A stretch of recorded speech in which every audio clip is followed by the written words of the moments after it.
কাণ্ড, ভারতবর্ষের ইতিহাসে নজিরবিহীন ঘটনা। সুপ্রিম কোর্টে বিশাল বড় ধাক্কা খেল নির্বাচন কমিশন। নির্বাচন কমিশন ধোয়া তুলসী পাতা নয়, বুঝিয়ে দিল সুপ্রিম কোর্ট। বাংলায় নির্বাচন কমিশন সাংবিধানিক ক্ষমতার অপব্যবহার করছিল। সুপ্রিম কোর্টের রায় আজ কার্যত পরিষ্কার। যা বলছে সুপ্রিম কোর্ট চমকে দেওয়ার মতো। রাজ্যে একটা এক্সট্রা অর্ডিনারি পরিস্থিতি তৈরি হয়েছে, জানাচ্ছে সুপ্রিম কোর্ট। লজিক্যাল ডিসক্রিপেন্সির জন্য কার নাম বাদ যাবে, কার নাম থাকবে, এইটা নির্বাচন কমিশন আজ থেকে আর দেখবে না। দেখবে হাইকোর্টের বিচারপতি ঠিক করে দেওয়া জুডিশিয়াল অফিসার। নির্বাচন কমিশনের রোল অবজারভার বা স্পেশাল রোল অবজারভার তারা ঠিক করে দেবে না কার নাম থাকবে আর কার নাম বাদ যাবে ভোটার তালিকা থেকে। এবার থেকে সবটাই ঠিক করবে জুডিশিয়াল অফিসার। নির্বাচন কমিশনের একের পর এক সিদ্ধান্ত সাধারণ মানুষের অধিকারের বিরুদ্ধে গেছে। সুপ্রিম কোর্টের সমালোচনার মুখে পড়েছে নির্বাচন কমিশন। ভারতবর্ষের ইতিহাসে প্রথমবার নির্বাচন কমিশনের ওপর ভরসা রাখতে পারছে না সুপ্রিম কোর্ট। কার নাম থাকবে, কার নাম বাদ যাবে, যে কাজ করার কথা ছিল নির্বাচন কমিশনের, যে কাজ এত বছর ধরে নির্বাচন কমিশন করে আসছিল, এবার সেই কাজের দায়িত্ব দেওয়া হলো হাইকোর্টের বিচারপতি ঠিক করে দেওয়া জুডিশিয়াল অফিসারদের ওপর। নির্বাচন কমিশন সুপ্রিম কোর্টে একটা সময় জিজ্ঞেস করে, যদি রাজ্যে জুডিশিয়াল অফিসার কম থাকে তাহলে কি বাইরের রাজ্য থেকে অফিসার এনে কাজ করাবে? বিচারপতি জয়মাল্য বাগচি সঙ্গে সঙ্গে তা বাতিল করেছে। কার নাম থাকবে, কার নাম বাদ যাবে সেইটা ঠিক করবে একমাত্র রাজ্যের জুডিশিয়াল অফিসার, কারণ তারা বাংলার সংস্কৃতি বোঝে। কোনো অবাঙালি জুডিশিয়াল অফিসার বা বাইরের রাজ্যের কোনো অফিসার ঠিক করবে না ভোটার তালিকায় কোন বাঙালির নাম থাকবে আর কোন বাঙালির নাম থাকবে না। সবটাই দেখবে রাজ্যের বাঙালি জুডিশিয়াল অফিসার, যাদের ঠিক করে দেবে হাইকোর্টের প্রধান বিচারপতি।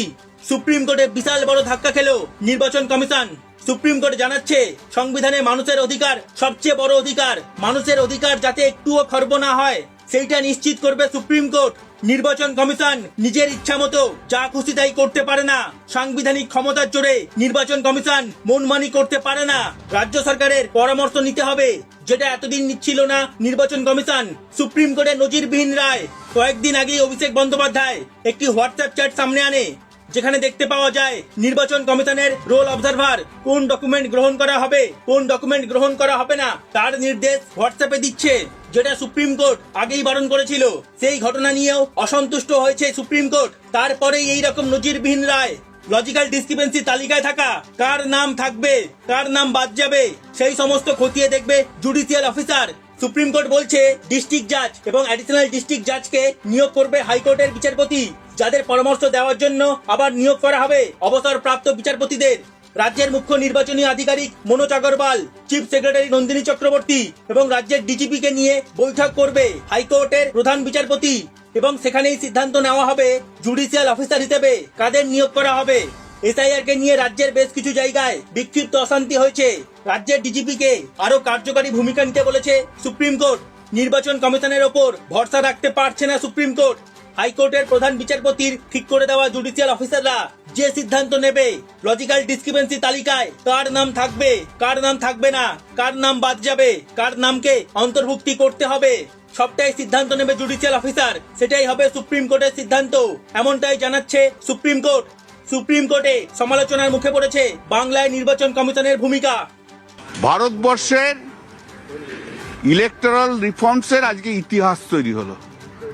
এই যে চিফ ইলেকশন কমিশনার ভাবতো তিনিই সব, তিনি ছাড়া কিছু হবে না, আজকে তা শেষ।